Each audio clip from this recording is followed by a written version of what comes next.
இப்போ நல்லா கொதிக்குது பார்த்தீங்களா, இதுதான் எனக்கு பிடிக்கும்.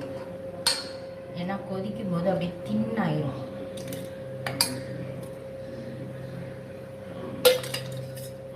எங்கள் அத்தை கூட விஜிக்கு வந்து சூடாக வைங்க அப்படிம்பாங்க. அந்த அளவுக்கு நான் கொதிக்க கொதிக்க சாப்பிட்டு பழகிட்டேன்.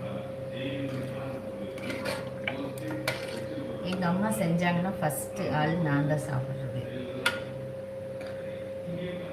அதனால நான் நல்லா கொதிக்க கொதிக்க சாப்பிட்டு பழகிட்டேன். இப்போ எதுனாலும் எனக்கு கொதிக்கிறது தான் வேணும். நல்லா கொதிக்கிற மாதிரி இருக்கணும், சூடாக இருக்கணும். ஆனால் எங்கள் வீட்டில் யாருமே அப்படி இல்லை. கொஞ்சம் ஆறுனது வச்சா கூட சாப்பிட்றாங்க. நான் மட்டும்தான். நம்ம எப்படி சின்னதில் சாப்பிட்றோமோ அதே தான் பெருசான வரைக்கும் நம்ம வந்து ஃபாலோ பண்ணுவோம். அதுதான் நமக்கு பிடிக்கும்.